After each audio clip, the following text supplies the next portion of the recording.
believe that any presentation that you make needs to begin and end with courtesy. One of the things that has stuck with me my entire life that my great-grandfather used to say, who only had a third-grade education, was, young lady, there are 3 phrases that will get you through where education and network will not. Please, thank you, and excuse me. So thank you very much for the opportunity to be here today. Thank you for your attention this afternoon. And without further ado, let's launch into this and have a good time. How about that? Yeah. Okay, y'all. I know that it's the end of the day, but I've been up.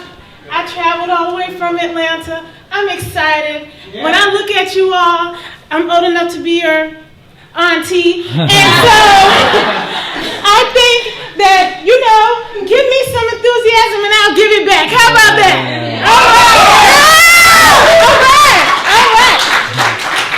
So my life coach, Alexis Lior, says that when you stand in front of an audience, they need to leave with something that they can use. So these are not platitudes. You know how people say, work hard and it'll all work out. Well, you all work hard, you all go to class, and sometimes it doesn't work out, as evidenced by those grades that you get from those crazy professors, right? So you need a little bit more than that, right? So what I would like to do is leave you with 5 things that you can do right here, right now, whether you're broke or you were born with a silver spoon in your mouth. And that is the first thing, is get there early. Wherever you're going, get there early. The second thing is, once you get there, volunteer. The third, appoint yourself to some position of authority. The fourth, refer and recommend. And then the last thing is keep your word. Let's take a moment to break those down. The first thing I said was get there early. Now, that sounds funny coming from me, because I'll be honest with you, I'm late almost everywhere I go. I can't help it. My husband sits there and he's like, but you got your shoes on and your makeup is done and your hair, why can't we get out the door? And I'm just like, you're not a woman, honey, you just don't understand. It takes us a little longer to get it together. But seriously, folks, in those times where I have been able to get there early, it truly is. Well, no, I was about to say, they say the early bird gets the worm. Worms are disgusting. Let's move past that. The early bird gets to meet the people who bring things together. When you get somewhere early, you get to see the people who truly are doing the work to make anything worthwhile. And they usually need help bringing things together. You are never too important. Never too credentialed, never too successful to roll up your sleeves and help. How can I say this? Because I do it even now. Love it, love it, love it. There is not a place that I have been where I was not out there actively networking, where I did not get there early and was not totally and completely blessed by it. Case in point, last summer I attended a networking luncheon up in Buffalo by the Women in the Spotlight Going Global. And I got there early. I wish I could say on purpose, but that would be a lie. And since we're all family, I'm not going to lie to you like that. My flight got in early, so I was early, right? And they were setting up. They needed help. I sat down at the registration table and got to work. Well, what happens is people see you and they naturally gravitate toward you. When you get places early, the same questions arise when guests arrive, right? Are they boring? I mean, where's the restroom? Little questions like that after you answer them the first time, you can move forward and answer them no matter who it is. And how many times have you been able to say that people who have helped you, you remember their names, right? There is no mnemonic. You don't have to constantly look down at their card. You know that they helped you out. And so you've naturally created a relationship with the person because you provided value, service, help. And so when you say, do you mind if I get your card? And we maintain communications, they say, of course. And they don't pretend like they don't know you when they answer your email. and when you ask for the follow-up meeting or for coffee, right? I know that some of you are like, well, that's great, but what about when I am in a situation where there are people who make a whole lot more than me, and they've done all these things, and I am intimidated? It's still the same. One of my mentors, Reverend Rowena Silvera, who founded a seminary in Atlanta, founded a church, very prominent person, was invited to volunteer at the Trumpet Awards. I know you all have heard of Hoodie, right? And the Dove Awards. Trumpet Awards is along the same lines in Atlanta. Anybody who is everybody is there. Well, because of Reverend Rowe's stature, they said, well, you can work back here in the administrative offices. Reverend Rowe said, no, I want to be at the registration desk because that way I can get to meet people. I didn't come here to work with and to sit with people that I already know. That kind of defeats the purpose of being here. I want to be in a place where I can help folks, where I can answer questions, where I can develop true, authentic, meaningful dialogues with people. So when I follow up later, they can say, oh yeah, I remember her. This is great. And she was able to take those relationships and develop them so that they help her with her philanthropic activities through her nonprofit. Now, will every opportunity immediately become something that you can use? No. And I would be lying to you if I said that.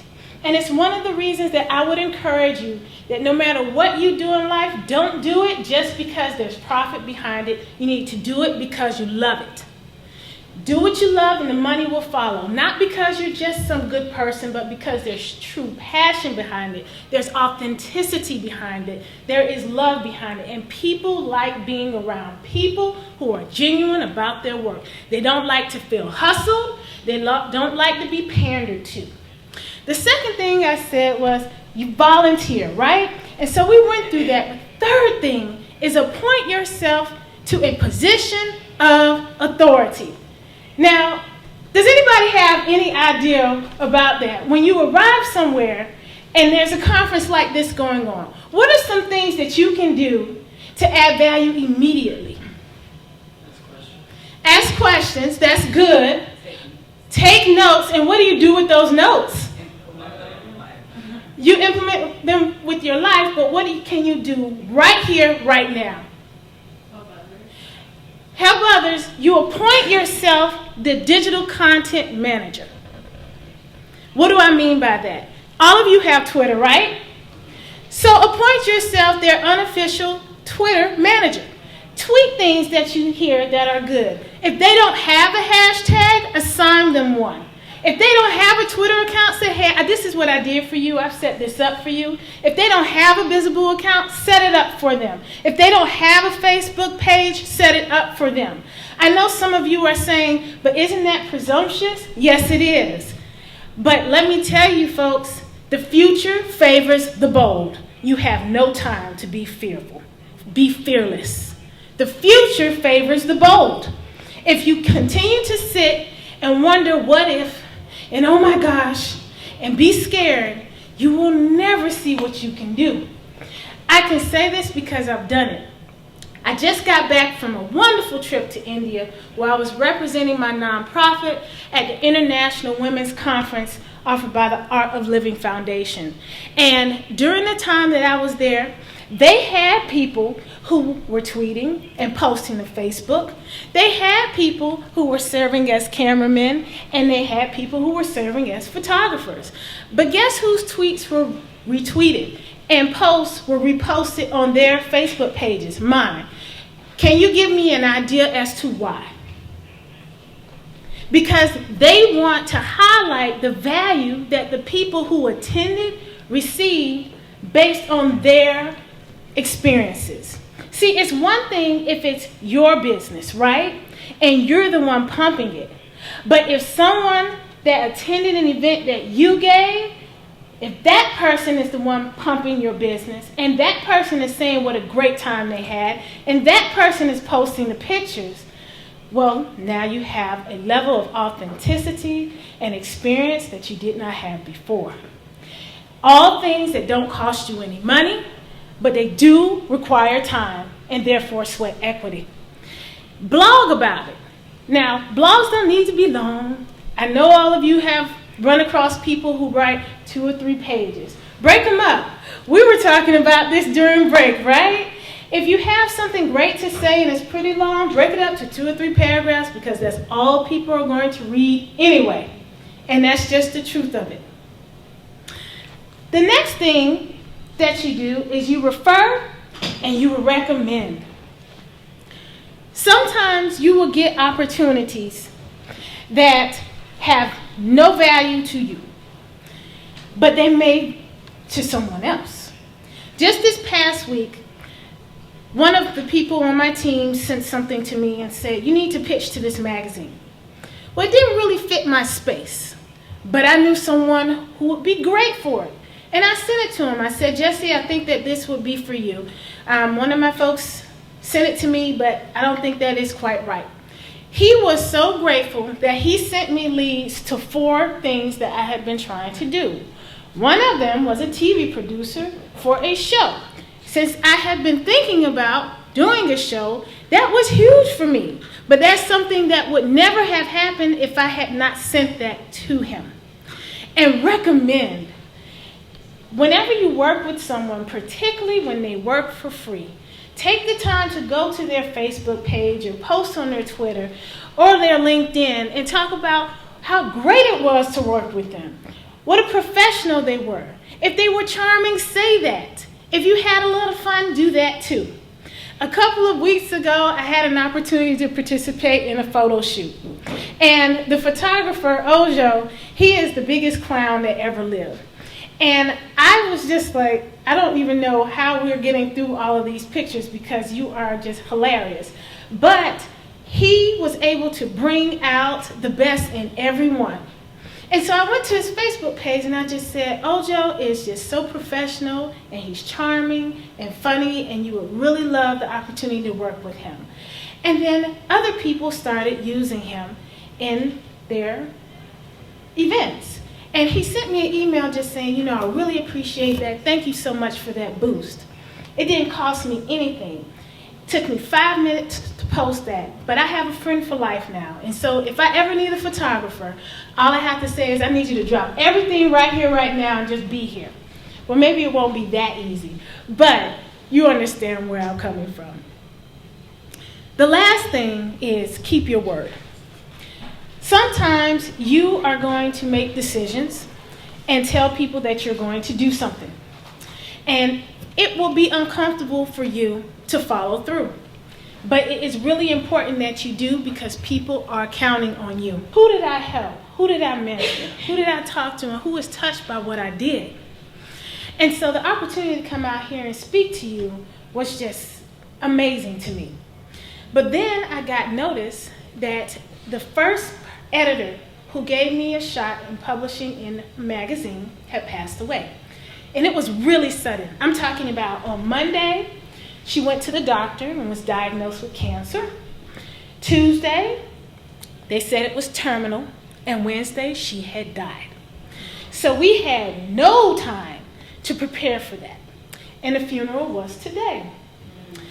And they say that funerals are for the living, because you really want to take the time to get closure.